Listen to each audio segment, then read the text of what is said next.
heshiiska ay galayaan wasaaradda waxbarashada iyo degmada Cadaado wuxuu ku saabsan yahay in adeegyada waxbarashada ee ku yaala degmada Cadaado ay ka heshiyaan qaabkii si tartiib loo guureejin lahaa degmada Cadaado barnaamijkan runtii wasaaradda waxbarashada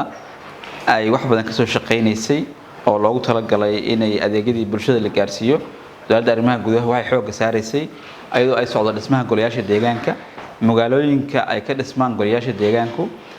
in adeegyada asaasiga ay helaan runtii bulshadii si toos ah u gaaraan aad iyo aad ayaan ugu faraxsanahay in aan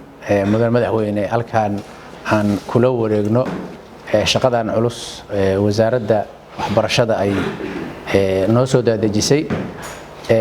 waxaan ilaahay ka rajaynaynaa ilaahay inuu nagu ceebayn waan ku dadaali doonaa inaan waajibka dhinaca naga saaran inaan qaybteena gudano haddii alla idmo kana soo dhalaalno waxaan isleeyahay waa shaqo weyn oo u baahan dhinacyo badan inay iska kaashadaan waxaan ka codsanaynaa wasaaradda maaliyadda shaqadan qayb weyn ayaa kaga aadan marka heshiiska la fiiriyo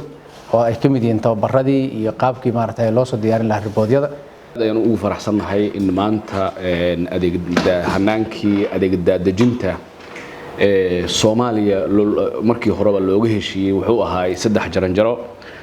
jaranjaro Soomaaliya ay ku heshiisay hanaankeeda federalismka wuxuu ahaa dawladda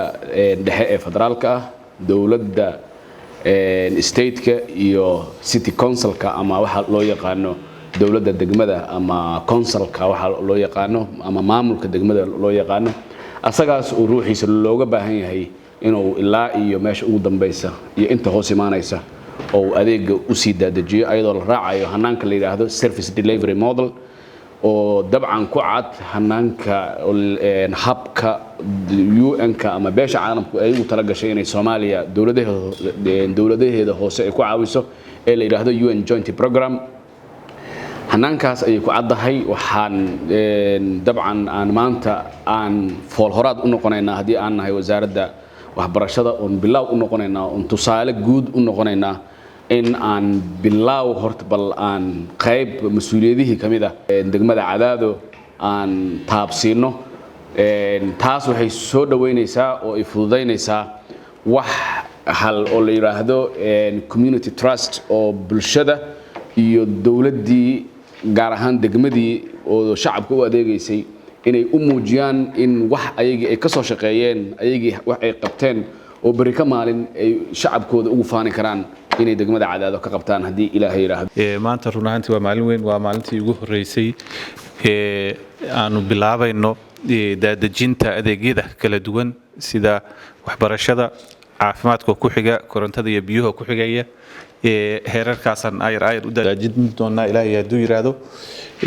waa ognahay capacity-ga degmooyinka waa kooban yihiin marka waxay qaadi karaan ba hadba lagu wareejinayaa insha Allah waxaan si gaar ah ugu mahadcelinayaa wasaaradda waxbarashada oo runaantii shaqo muuqata galmudug ka qabatay haddana shaqooyinka ay qabatay qayb kamid ah sii daadajinaysa wasaaradda arrimaha gudahana waa u mahadcelinayaa iyadana shaqada qiimaha leh ay hayso iyo mataqaana dhismaha golayaasha deegaanka iyo daadajinta maamulka wasaaradda maaliyadda iyadaaba shaqo badan laga sugayaa inay hawshaan kor joogtana waa ka tahay qaybna waa ka tahay guud ahaan galmudug waxay u dhaqaaqday wadada daadajinta maamulka adeegyada inaan gaarsiino degmooyinka muhiima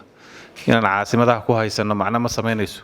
sida federaalku ay noogu soo daadajiyeen awoodii oo ay u keeneen caasimadaha dawlad goboleedyada inaan anaguna degmooyinkii geynaa muhiima Ilaahay haduu yiraahdo kulanka ku xiga wuxuu noo noqon doonaa wasaaradda caafimaadka oo iyadana klinikiyadii iyo MCH-yadii wareejinaya haduu yiraahdo waana ku sii xigaan wasaaradaha kalena ku sii xiga waa kulan guul ah waana mahadsantihiin